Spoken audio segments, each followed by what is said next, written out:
welcome to our dermatology webinar series. Tonight, we're focusing on something foundational, the approach to history taking and the clinical examination in dermatology. In a field that is often highly visual, diagnostic precision doesn't begin with what we see. It begins with how we listen. A structured, patient-centered approach allows us to gather meaningful information, narrow differentials logically, and make safe, evidence-informed decisions. This session is designed to strengthen your clinical reasoning, refine your assessment skills, and enhance confidence in everyday practice.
Thank you for being part of the Clinical Care Platform community. Let's dive in and elevate the way we approach dermatology, one patient at a time. Good evening. Good evening, colleagues, and I hope you are good. This is me, Dr. Mawela. So happy to host you this evening. Hey, my voice sounds funny. I've actually self-medicated myself to clear my congested nose and throat. But yeah, I hope you can hear me loud and clear.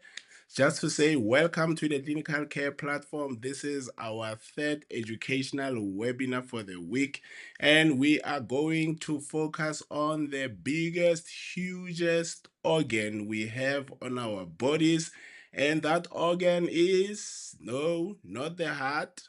No, not the brain. No, not the muscles, but the skin, the skin, the skin. That is the most, the hugest, the biggest, something that we can easily neglect. But many conditions, whenever we are not doing well, we always see firstly on the skin. It is usually the first organ to show that something is not right. Even now, as I'm speaking, I said I have a funny throat and stuff. You're already checking, how does he look? Are the signs, the first signs of many conditions. We see them on the skin. Yeah, so this is so awesome. And yes, I'm not alone. We haven't spoken in person in a while with my brother there. Brother Letlogonolo, Kazulu Amahage. Hey, brother. Good evening, Dr. Mawela, and good evening to the colleagues. Thank you so much for the invite once again, and thank you to everyone for making time for today's discussion. Yeah, you know what? And If the skin, Happy New Year, Happy New Year. I was about to say, if the skin couldn't make us meet, if New Year didn't make us meet, but love, brother, love is the love month. So Yeah. February made it real, so that we can connect. And love is beautiful, colleagues. Embrace it. It's one thing you can't give unless you have it. So do invest in yourself so that you have lots of it. Many people out there, they need it. We know it's tough. In South Africa, people are hungry, unemployment, there's no electricity, there's no water. We're actually starting to see riots and all sorts of things. So if you can say a good word to someone tomorrow, please don't hesitate. Just go for it. That is the biggest investment you can add to anybody's life. Before we continue, just to say that we also have a follow up event immediately after today's webinar. Dr. Makake, as I'm going to introduce him, you will see that he is a CEO of one of the strongest growing skin product business, Epicutis. And we want to take you with us on this journey. So yeah, do join us at 8 o'clock. Listen in. If you are a person who doesn't just want to keep money and save it, but you want to see your money blossoming and growing, don't miss the opportunity. They say anything you have that you keep to yourself deteriorates or it shrinks. Many things, if you let them go, they grow. But also, that also give you capacity to do more. So don't just keep it phansi komcamelo, under the pillow. Don't just keep it under the bed. Make it work for you. Dr. Makake, I'm now teaching Yes. entrepreneurship 101 there.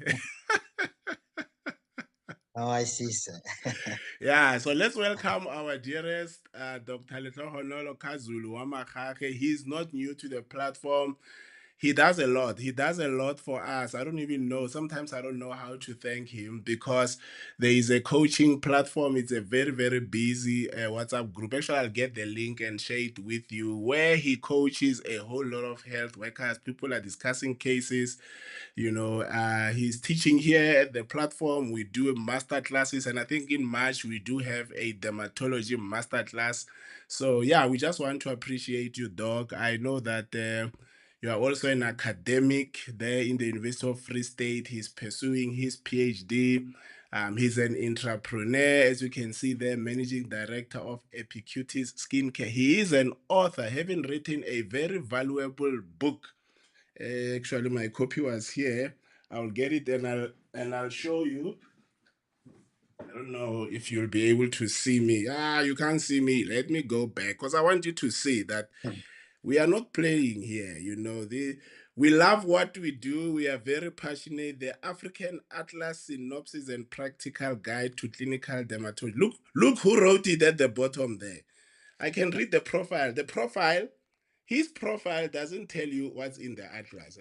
Look at that. A picture for every single condition, colleagues.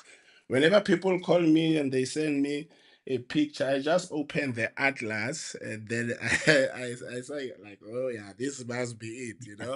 And I see there in the WhatsApp group, colleagues are using the book, to help each other. So we really want to just appreciate you. I could say a lot about you, but just to say thank you so much for making time to empower us, to add value to us. Because you have value, you have managed to make us to be people of value. So just to say thank you, let me hand over to you then, Doc, to take us through today's session. Thank you so much. Thank you. Thank you so much for the kind words, sir. Much appreciated. Awesome. Great stuff. So, colleagues, thank you very much. Without further ado, let me just fix my things here so that I can share. Please just confirm if are we seeing the same thing? Yes, we are on your first slide there. Welcome, Doc. Great stuff. Awesome stuff. So thank you so much, Dr. Mawela. Much appreciated. I was just thinking to myself last month that Lesego and Lehloonolo is the same name. just different languages if you think about it. Yeah. So we actually share a name there. But Lesefo, Letokonolo, yeah, Mashudu, Lucky. yeah, it's the Tamsangla, same. somewhere there. Yeah, Ntlantla, I think as well. Dladla, yes, yes. So thank you, colleagues. Much appreciated. So today we're going to have a very, I thought it was something that we discussed over the festive season with Dr. Mawela to say, let's just go back to the basics. Sometimes I see with our DEMA quizzes, some colleagues are not so confident in responding, even if it's an MCQ, because I would have thought MCQ is relatively easy. But colleagues are still stuck on just the terminology of dermatology. I know with the undergrad, dermatology is very much sidelined. I think we've mentioned this before. So I thought maybe let's just go back to the basics. So this is really at a very elementary level, basic definitions, basics of what we term, the terms and why are those important. When you look at the skin structure, when you look at also the distribution and such. So I'm gonna rehearse some of the concept that we would have gone through in the past, but I'm also going to then look into other concepts just to make sense of everything. I know sometimes it can be a bit overwhelming when everything is just red. It's just red lesions. Colleagues don't always know what they are looking at. I know myself, I was a GP for 3-4 years. I actually had my own practice. So yes, it can be a disaster when a patient has paid their consultation fee and is expecting you to know, and all you can do is consult and refer. So sometimes we need to just go back to the basics, the basic approach into dermatology. So I'm hoping this will be of some significant improvement in how you look at things. Dr. Mawela also showed us the skin atlas. I think we use, those of you who've got, you would see there's a lot of reference to the first section of the skin atlas, just the basic foundation of what we're looking into when we do examination of the skin. So once again, thank you so much, Dr. Mawela and team, for the wonderful work you continue to do. I am truly inspired by what you've done, sir.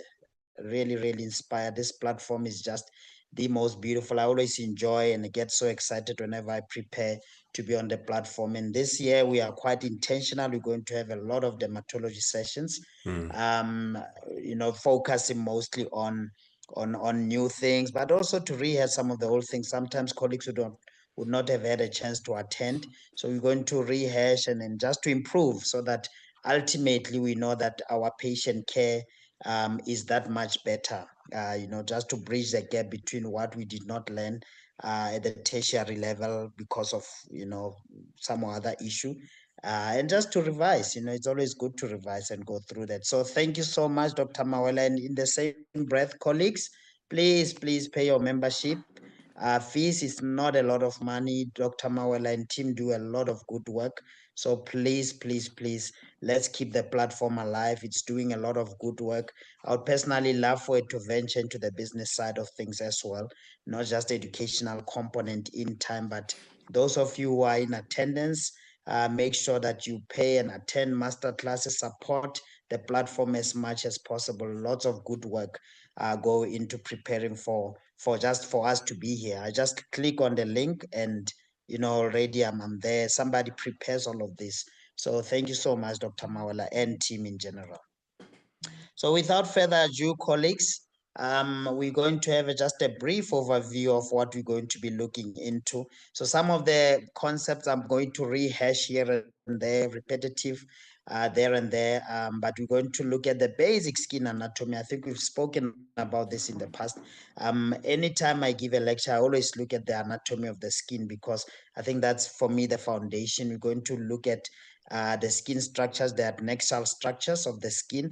Also, they are distributed quite differently depending on which part of the body. We're going to look into the principles of history taking, very important to look into that as well.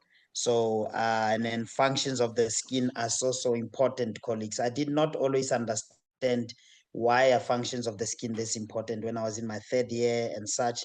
But you will see from what I'm going to show now, why is it important for colleagues as a clinician to know about the functions of the skin. And we're now going to delve in, majority is going to be terminology. Perhaps I should have bolded that. We're going to look at terminology and the configuration of the skin. That's where the language maturity must now come in terms of how to describe lesions and such. And then obviously the basic clinical approach. And then we're just going to, there's not going to be a section on that. We're just going to continue with that as we go along. So without further ado, as you know, the skin, the outermost layer is the epidermis.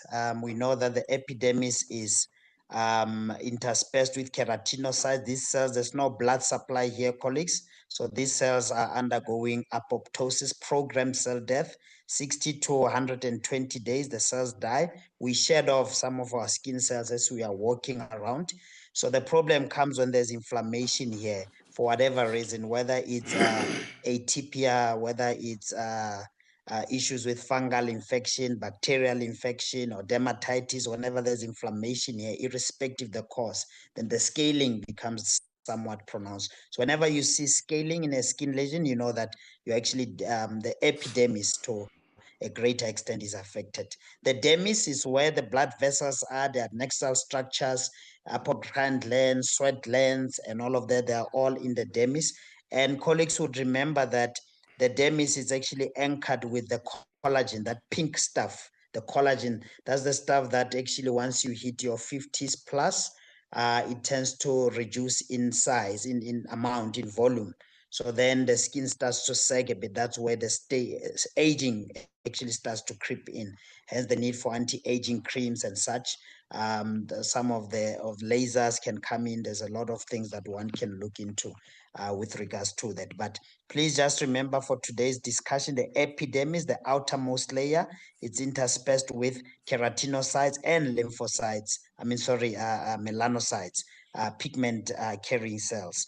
And then immediately below that is the thicker dermis, which has got the blood vessels and all sorts of structures. Even the hair follicle is actually embedded in there. And right at the bottom is the subcutis or the hypodermis, as some textbook will describe it. And then that is for insulation, and it also plays other functions, as we'll see as we go on with this. So please keep that in mind as well.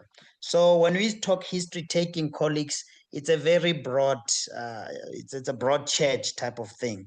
You want to know who is your patient. If it's a child with scaling lesion, I think more towards your tinea, for example. If it's an older person, I think more towards psoriasis, infective. You want to know what is it that you are looking into. When did it start? It's extremely important to know that, and try to be as intentional as possible when you are asking questions. Colleagues, try not to ask questions just for the sake of asking.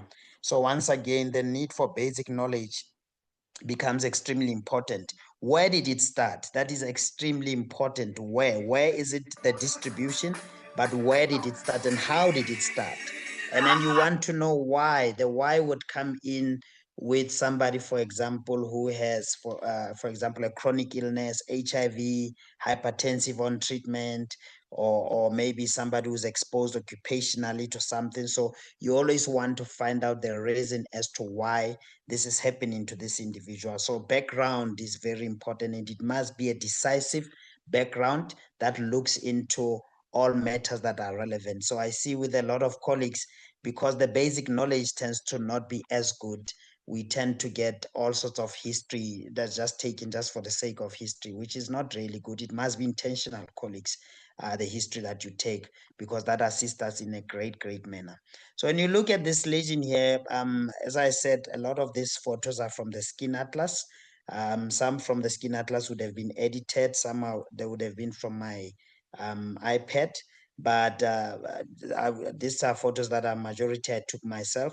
If you look at this patient, for example, you just see this hyperkeratotic, this horn basically in the hand. It's almost like he's carrying this thing. Doctor, I want to know, when did it start?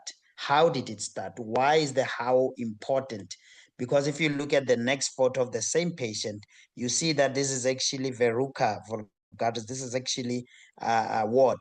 This is common wart. Verruca vulgaris is just over time it has actually become a horn.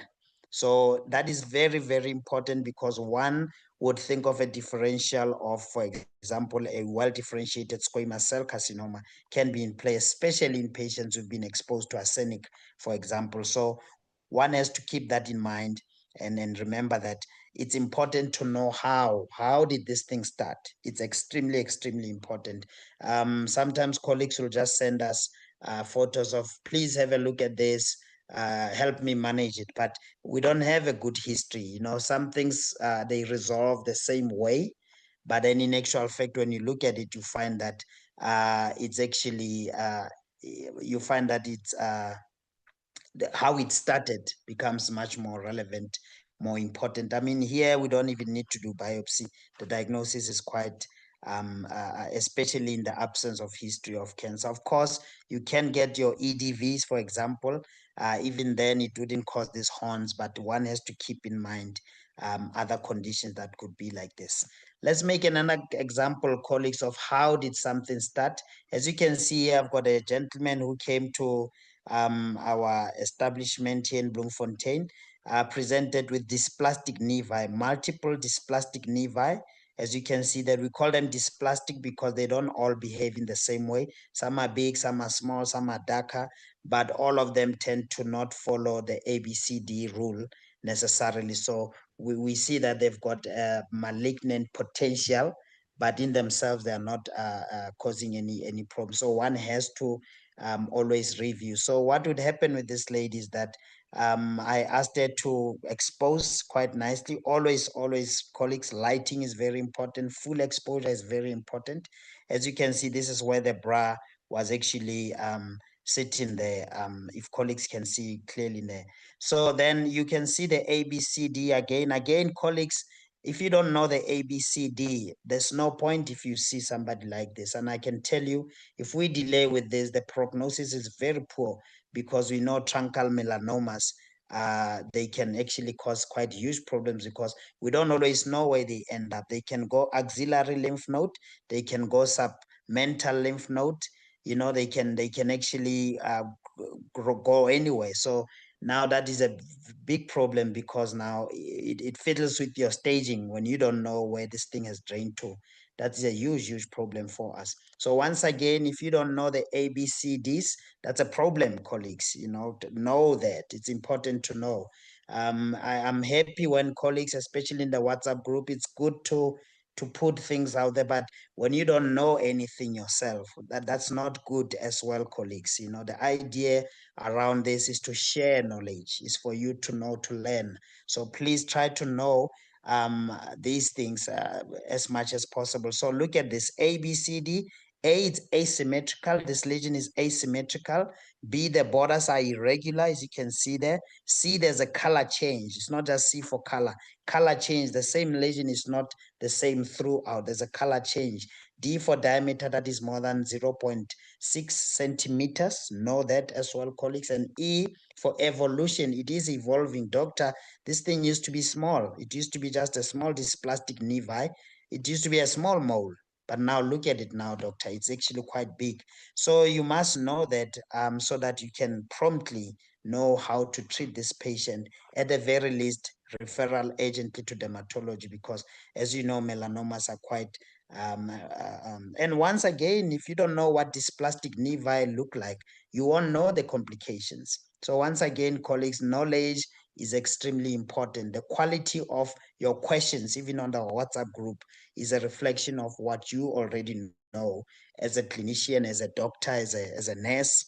You can see somebody who doesn't know much, and which is not a problem. We are all there to learn. We are all everywhere to learn, but it's a problem when we keep on having the exact same thing, that you are not growing in your knowledge. That's, for me, it's a bit disturbing, because it means you are forever dependent.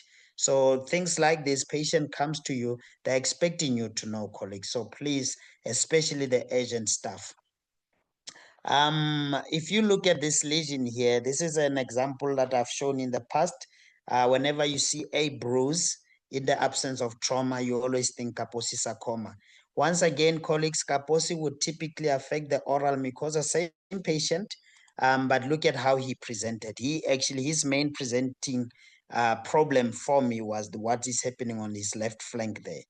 But then have a look at what's happening on the right, the right hand.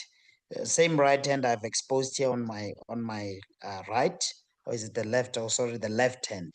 So have a look at this is what he was presenting with. This huge macerated mass, really multiple nodule, multinodular plaque, if you will. But you can start to see how did this thing start. Even if he is not able to explain it to you, you can see how it started. But if knowledge is missing, colleagues, you won't know how to look into the mouth. It's extremely important to know such, because that helps a great deal in making the diagnosis, prognosis, and also to just check the extent of this. So this is, for example, Kaposi sarcoma. We know it's highly associated with HIV. So I would want to do a HIV test here. I would want to refer this patient urgently, understanding that this is probably a stage 4 disease, as we used to classify in the past. So when you talk history taking, colleagues, the same, really. You want to know about fever, headache, those are systemic, but then you want to localize symptoms, skin-wise, the pruritus, the pain, especially the itching is very important. Colleagues, you want to know again about any chronic diseases so that you know what is in the background. Chronic diseases, but also medication. And then you want to examine your patient. Whenever you're presenting, you are having a case, we want to know how it started, where it started, how did it start, what were the symptoms, that tells me you've got insight, as a clinician. If relevant, travel history, we want to know about seasons, especially in atopic dermatitis, for example. Past medical history sometimes can be relevant here and there. Occupational history is important. Those of you who've got the skin atlas, you'd remember we've got the occupational chapter as well there. Sexual history, family history, those are very important depending on what is it that you are looking at as well. Patients here, 2 kiddies with eczema, colleagues. For me, in terms of history taking, I want to know about the family history. I want to know about the personal history of this patient with this condition. That tells me that this is not seborrheic dermatitis. Of course, seborrheic is a good differential for this. I want to know if this worsens with seasonal changes. Winter, for example, these 2 photos I took in winter. But same with spring, once the pollen comes out, it's spring. We know that eczema patients tend to be worse. I want to know the role of diet, peanuts, dairy products, wheat, you name all of these things that can be triggers for eczema. It's important, but if colleagues don't have the basics right, then you can't ask all these questions. You can only give us a photo, and that sometimes can be a bit limiting.